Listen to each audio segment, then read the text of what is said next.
Hi అండి. ఇంతకుముందు బస్సులో ఒక ఆమె ఎక్కింది. కొంచెం కడుపుకి అన్నము దొరకడంతో తిని మదం బట్టి ఉంది. తార్నాకలో ఎక్కింది. హబ్సిగూడలో నేనేమో హబ్సిగూడలో దిగాలి. ఎలా ఉన్నారంటే కొందరు విచక్షణ రహితంగా బతుకుతున్నారు. బతికితే బతకని కానీ దే ఆర్ డిస్టర్బింగ్ అస్. వేరే వాళ్ళని ఇబ్బంది చేయొద్దు. ఎల్బీనగర్లో దిగుతుందట.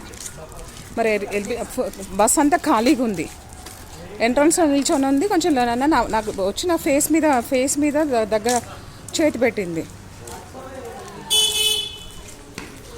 సో నేను నా ఫేస్కి దగ్గరలో చేతి పెట్టావు, అలా పెట్టకు, కొంచెం వేరే సైడ్ పట్టుకో అన్నా. ఫాల్తుగా అంటుంది. అంటే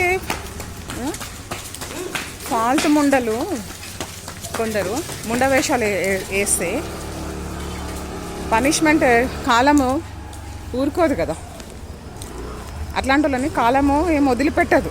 నేను సైలెంట్గా ఉన్నా. వేరే వాళ్ళతో మొహం పగలగొట్టేవాళ్ళు పిచ్చి పిచ్చి వేషాలు, పిచ్చి పిచ్చి మాటలు మాట్లాడితే.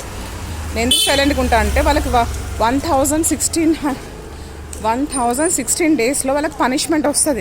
నాకు తెలుసు, అందుకే నేను సైలెంట్గా ఉంటా. అలాంటి వాళ్ళని దునియా మందిని చూసా చిన్నప్పటి నుంచి. కొంచెం కడుపుకి అన్నం దొరకడంతో ఇంకొకరిని ఇబ్బంది చేస్తే భయంకరమైన పనిష్మెంట్ ఇస్తాడు దేవుడు. ఎందుకంటే మాలాంటి వాళ్ళు నియతిగా బతికే వాళ్ళు దునియా మంది ఉంటారు, గుర్తుపెట్టుకోండి. అట్లాంటి వాళ్ళు కొంచెం కడుపుకి అన్నం దొరకకుండా తిని లంజ కథలు, లంజ వేషాలు వేసిండ్రు అనుకో, కాలం వదిలిపెట్టదు మిమ్మల్ని.